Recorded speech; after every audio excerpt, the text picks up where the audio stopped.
창세기 32장 3절에서 12절 말씀입니다. 저 한 절, 우리 성도님들 한 절 교독하도록 하겠습니다. 하나님의 말씀입니다. 야곱이 세일 땅 에돔 들에 있는 형 에서에게로 자기보다 앞서 사자들을 보내며 그들에게 명령하여 이르되 너희는 내 주 에서에게 이같이 말하라.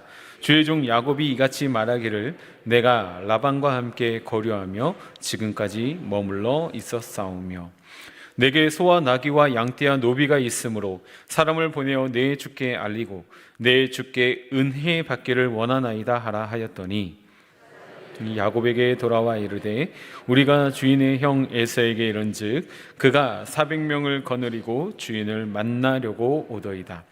야곱이 심히 두렵고 답답하여 자기와 함께한 동행자와 양과 소와 낙타를 두 떼로 나누고 이르되 에서가 와서 한 떼를 치면 남은 한 떼는 피하리라 하고 야곱이 또 이르되 내 조부 아브라함의 하나님 내 아버지 이삭의 하나님 여호와여 주께서 전에 내게 명하시기를 내 고향 내 족속에게로 돌아가라 내가 내게 은혜를 베풀리라 하셨나이다. 나는 주께서 주의 종에게 베푸신 모든 은총과 모든 진실하심을 조금도 감당할 수 없사오나 내가 내 지팡이만 가지고 이 여단을 건넜더니 지금은 두 때나 이루었나이다. 내가 주께 간구하오니 내 형의 손에서 에서의 손에서 나를 건져내시옵소서. 내가 그를 두려워함은 그가 와서 나와 내 처자들을 칠까 겁이 나기 때문이니이다. 주께서 말씀하시기를 내가 반드시 내게 은혜를 베풀어 내 씨로 바다에 셀 수 없는 모래와 같이 많게 하리라 하셨나이다. 아멘. 아멘. 야곱은 형 에서를 피해 삼촌 라반의 집에서 머물게 됩니다. 그곳에 있으면서 결혼도 했습니다. 많은 자녀도 얻었습니다. 그리고 어느 정도의 재산도 증식할 수 있었습니다. 이만하면 꽤 괜찮은 삶이라고 할 수 있습니다. 하지만 문제는 시간이 지나면 지날수록 라반과 그의 아들들이 그를 보는 시선이 좋지 못했습니다.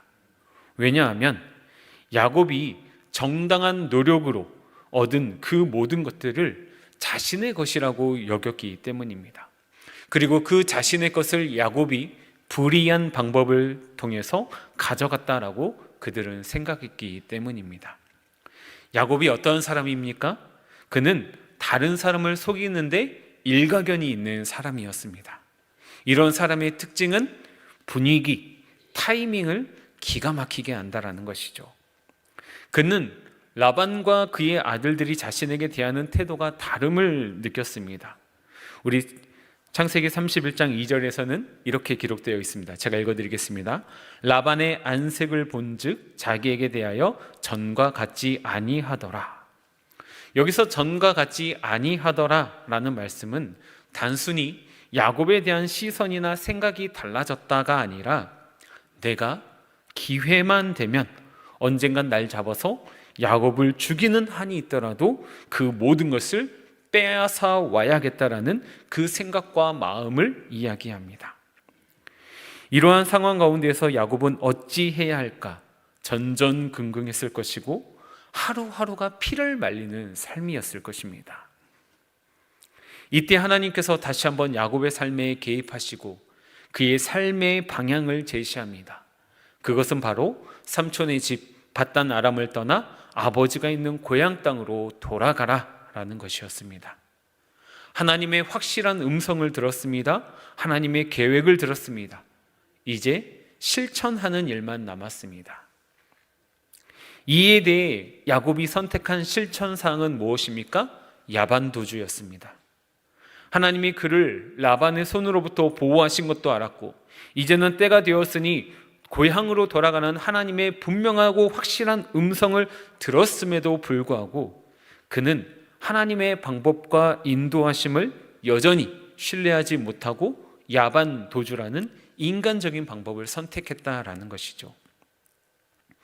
그가 이러한 선택을 하게 된 이유, 상황, 여건 이러한 모든 것을 종합해 볼 때 충분히 이해가 되기도 합니다.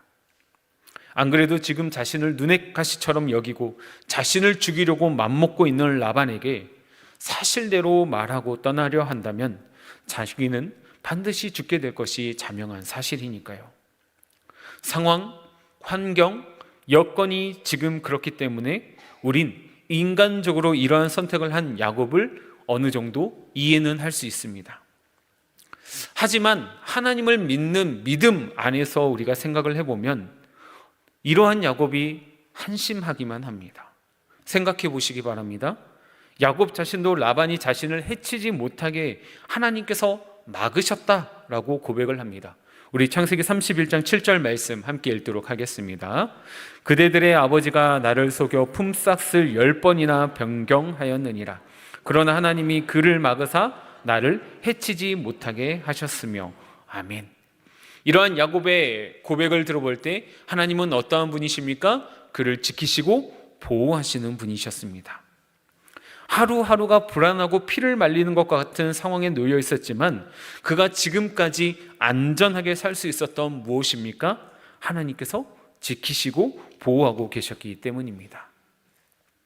심지어 야곱이 야반 도주를 할 때 라반이 7일 길을 쫓아가 야곱을 만나려고 할 때 그의 생각과 행동을 누가 막으십니까? 바로 하나님이십니다. 창세기 31장 29절 말씀 함께 읽겠습니다. 너를 해할 만한 능력이 내 손에 있으나 너희 아버지 하나님이 어젯밤에 내게 말씀하시기를 너는 삼가 야곱에게 선악간에 말하지 말라 하셨느니라. 아멘. 하나님을 믿고 신뢰하는 사람이라면 하나님의 뜻과 계획을 알게 되었을 때 자세는 무엇입니까? 담대히 하나님의 일을 선포하고 실행으로 옮겨야 하는 것입니다. 삼촌, 하나님께서 이제 나에게 말씀하셨고 이제 때가 되었으니 내가 아버지가 계신 곳으로 가려고 합니다. 이게 하나님의 계획이고 나를 통한 하나님의 뜻입니다 라고 이야기하면서 떠나갔더라면 야곱을 통해 또 다른 하나님의 역사가 이루어졌을 것이라는 생각이 들었습니다. 이렇게 선포하고 떠나간다고 했을 때 라반의 반응이 어떠하든지 하나님께서 가만히 계셨을까요? 분명한 건 아니라는 것이죠. 어떻게든 하나님께서 적극적으로 개입을 하시고 이 일을 통해 하나님이 살아계시는 것과 그의 자녀들을 지키시고 보호하신다는 것을 온 세상이 알게 되었을 것입니다. 우리 하나님은 그만한 능력과 힘이 있으신 분이심을 믿으시기 바랍니다. 이러한 야곱의 모습을 보면서 드는 생각은 무엇입니까? 야곱 참 한심하다. 하지만 이러한 모습이 때로는 우리의 모습이고 내 자신의 모습이라는 것이죠. 분명히 하나님께서는 우리에게 말씀하시고 일을 행하시겠다라고 말씀하셨는데 정작 우리는 우리가 처한 문제, 상황, 환경, 여건 이런 것들을 더 크게 여겨 하나님을 제한해 버리는 경우가 있다라는 것이죠. 하나님이 더 크십니까? 라반이 더 큽니까? 당연히 하나님이 훨씬 더 크고 위대하신 분이십니다. 하나님 앞에 라반은 한 번 불면 없어지고야 마는 먼지와 같은 존재일 뿐입니다. 그런데 야곱의 눈엔 하나님보다 라반이 더 크고 무섭게 두렵게 느껴졌던 것이죠. 사랑하는 영가족 여러분, 우리의 시선이 야곱과 같은 시선이 되지 않기를 소망합니다.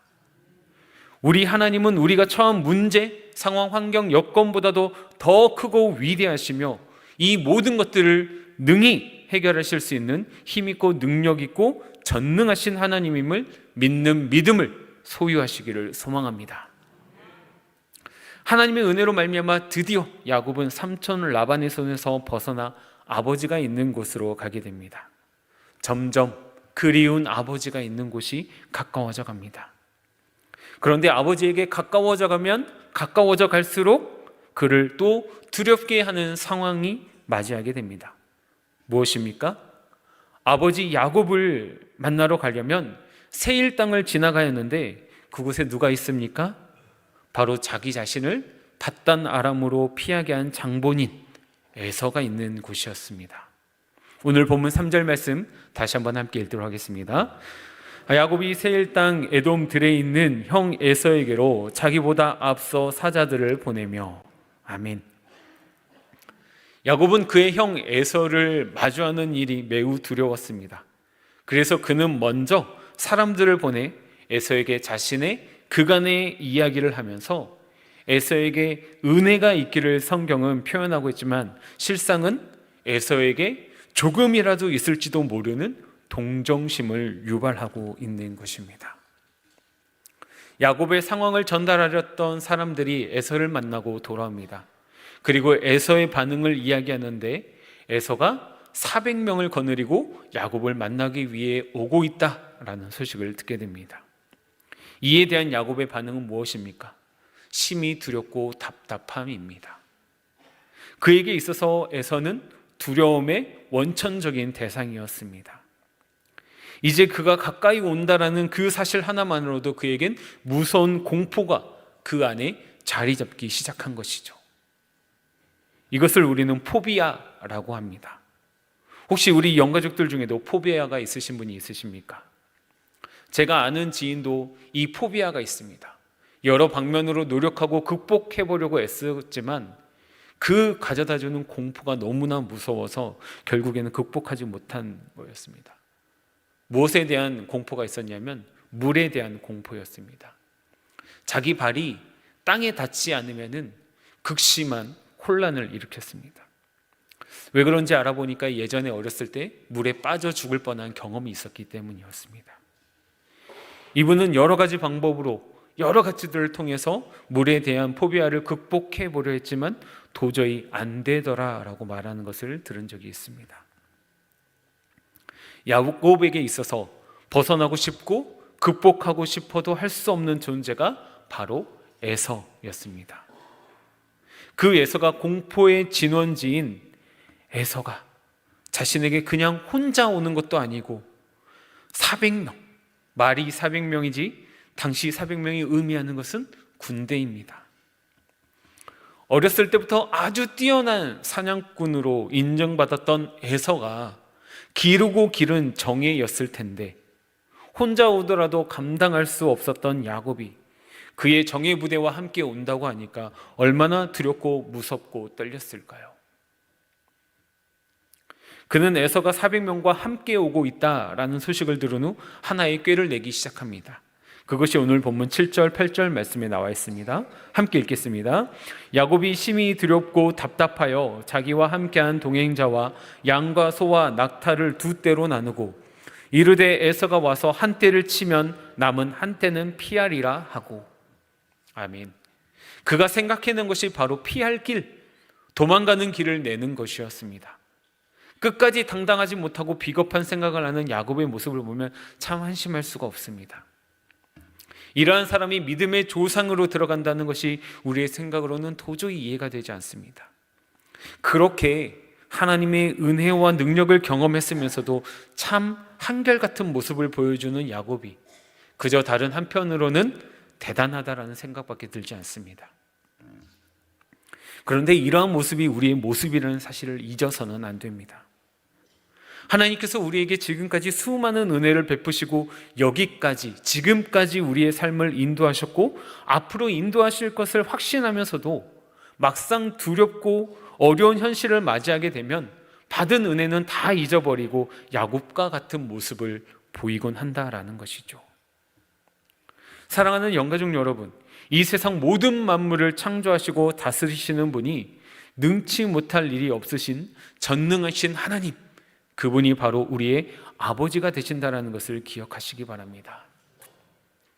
우리의 아버지께서 우리를 지키시고 보호하시고 우리의 삶을 인도하시기 때문에 우리가 극복하지 못할 일이 없음을 믿으시기 바랍니다.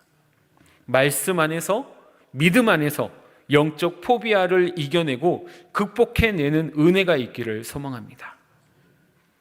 이렇게 실망뿐이고 전혀 변할 것 같지 않는 야곱의 삶에서 조금씩 변화가 나타나기 시작합니다. 그가 에서라는 포비아 앞에 이것을 이겨내 보기 위해, 극복하기 위해 하나님을 찾고 하나님께 기도하기 시작했다라는 것이죠. 이전에 야곱의 일을 생각해 보면 절대 있을 수 없는 일이 일어난 것입니다. 언제나 그가 먼저 하나님께 기도한 적이 없었습니다. 라반의 때를 생각해 보십시오. 하나님이 먼저 찾아와서 이제 때가 되었으니까 고향 땅으로 가라. 야곱을 죽이기 위해 7일 길을 쫓아왔던 그 라반에게 하나님께서 나타나셔서 너는 선악간의 야곱에게 아무런 말도 하지 말라. 그 어려운 순간에도 단 한 번도 야곱이 하나님께 먼저 기도했다라는 내용은 찾아볼 수가 없습니다.